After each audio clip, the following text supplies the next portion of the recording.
नमस्कार दोस्तों, जय जोहार। मैं कौशल तिवारी और बिहनिया संध्या में आपका स्वागत है।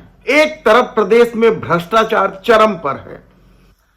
प्रदेश सरकार के कई मंत्रियों के खिलाफ खुलेआम संविदा नियुक्ति, ट्रांसफर, पोस्टिंग में पैसा वसूलने का आरोप लग रहा है, तो दूसरी तरफ विष्णुदेव साय सरकार भ्रष्टाचार रोकने के नाम पर क्या स्थानीय उद्योग, लघु उद्योग, एमएसएमई सबको बर्बाद कर देना चाहती है। यह सवाल इसलिए उठाया जा रहा है क्योंकि अब सीएसआईडीसी के रेट कॉन्ट्रैक्ट को निरस्त करने के फैसले को लेकर स्थानीय लघु उद्योगपतियों में आक्रोश है।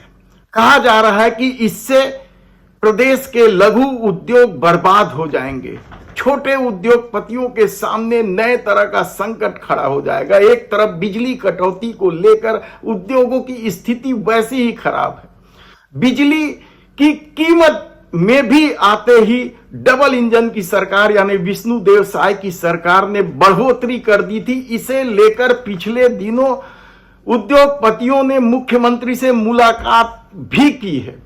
तब दूसरी तरफ सीएसआईडीसी के रेट कॉन्ट्रैक्ट को सिर्फ इसलिए निरस्त करने की बात कही जा रही है, जायज ठहराया जा रहा है ताकि दूसरे प्रदेश के उद्योगपति यहां आकर अपना धंधा कर ले और स्थानीय उद्योगपतियों की स्थिति खराब हो जाए। कहा जाता है कि कोरोना काल में भी जब पूरे देश में संकट था, तब सीएसआईडीसी की वजह से स्थानीय उद्योगों ने न केवल आर्थिक व्यवस्था चमकाई थी बल्कि इस प्रदेश का नाम भी आगे किया। लेकिन अब विष्णुदेव साय सरकार ने भ्रष्टाचार रोकने के नाम पर सीएसआईडीसी की रेट कॉन्ट्रैक्ट को पूरी तरीके से समाप्त कर जेम पोर्टल के माध्यम से ही शासकीय खरीदी करने का निर्णय लिया है। इसे लेकर प्रदेश कांग्रेस के महामंत्री कन्हैया अग्रवाल ने सब कुछ खुलकर बता दिया कि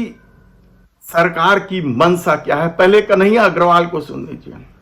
प्रदेश में कांग्रेस की सरकार के रहते जेम पोर्टल से खरीदी पर रोक लगाकर सीएसआईडीसी के माध्यम से खरीदी की गई। ये इसलिए की गई कि स्थानीय जो उद्योग हैं, जो छोटे छोटे उद्योग हैं, कुटीर उद्योग हैं, उन सबको प्रोत्साहन मिल सके। इसी वजह से जब कोरोना का भी भारी संकट आया, उस दौर में भी छत्तीसगढ़ की अर्थव्यवस्था नहीं बिगड़ी थी। लेकिन भारतीय जनता पार्टी की सरकार बनते साथ स्थानीय जो लोग हैं, जिनके कुटीर उद्योग है, लघु उद्योग है, उनको बंद कराने का षड्यंत्र करने के साथ ये निर्णय लिया गया कि सीएसआईडीसी के रेट कॉन्ट्रैक्ट को समाप्त करके जेम पोर्टल से खरीदी की जाएगी।